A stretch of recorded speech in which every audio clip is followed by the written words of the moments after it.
Where's your mask, bro? For all I know, Licensed Grappler could be playing the exact same way Cusco was. I mean, he probably was watching the audience, you know, writing down in his notebook, like, okay, he was like, I gotta steal that. 214, 214, double circle. All right, let's see it.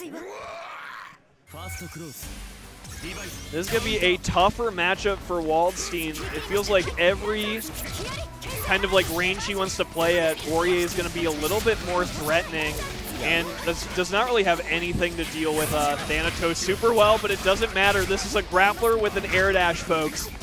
Even BlazBlue doesn't let you have that. This certainly is an annoying matchup, but you can definitely make two here with Waldstein. Great punish there with the throw.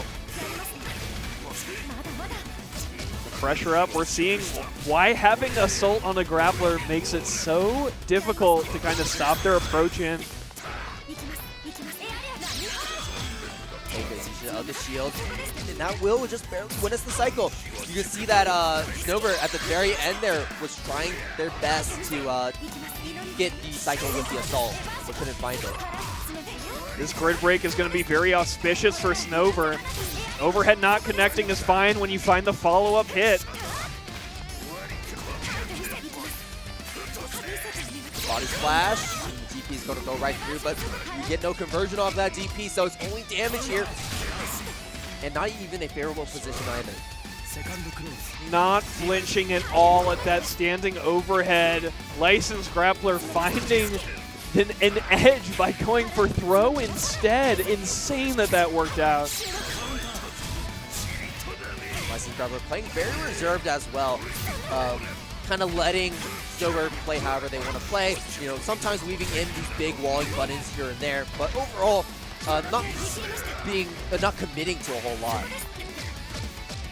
I like that Licensed Grappler has been very cagey on defense, never giving up too much information as to what he's trying to do. And like you were saying, yeah, kind of letting Snover run the standard like high-low. Yeah, and Licensed Grappler is kind of playing in a unique way where we're not coming to Orie, we're letting Orie come to him. In that way, you know, you kind of just walk right into his arms. Yes. Which has been kind of the issue right now for Snover. Can't really stay out of the grappling range. She has not enough options. Charge Divine Thrust is probably the best of it, but closing that distance in the command grab range has been pretty difficult. All right, here's a throw coming through. Salt forward, great tech. And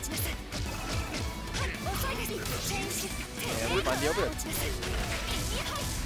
Overhead is very helpful here. I think we're seeing Snover take to the air a lot to try to not get hit by the command grab as much.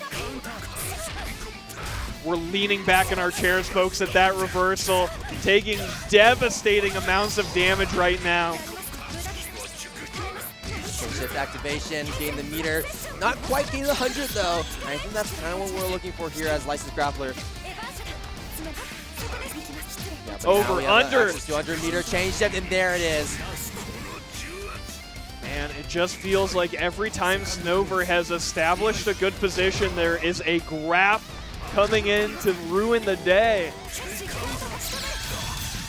All right, there's the counter hit, and we're going to be able to get the corner carry as well at round start. That's good. You got to worry about that 200 meter though. Gar's Rust.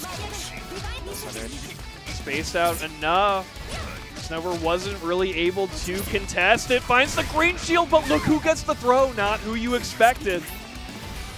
The answer may surprise you. Okay, there it is. Yeah, because we obviously go for that meter spend, we are able to win the cycle here at Snover.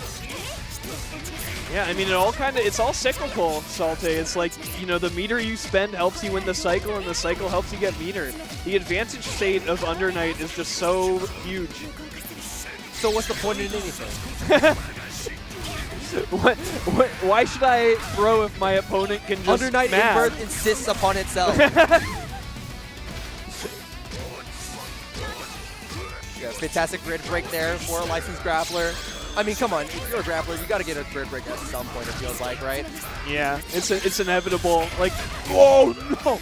And you know what's so funny? These Scorpions have not been really connecting with Snover that much, whether it's on hit or whether it's on block. But she uses a potent defensive tool from Licensed Grappler to just toss out, because you can tell like Snover is just like getting walled out by that move. And I like that Licensed Grappler isn't like completely relying on it either, right? We're using it when we need to use it, and we're rotating that option out when we realize it's not going to be as useful anymore.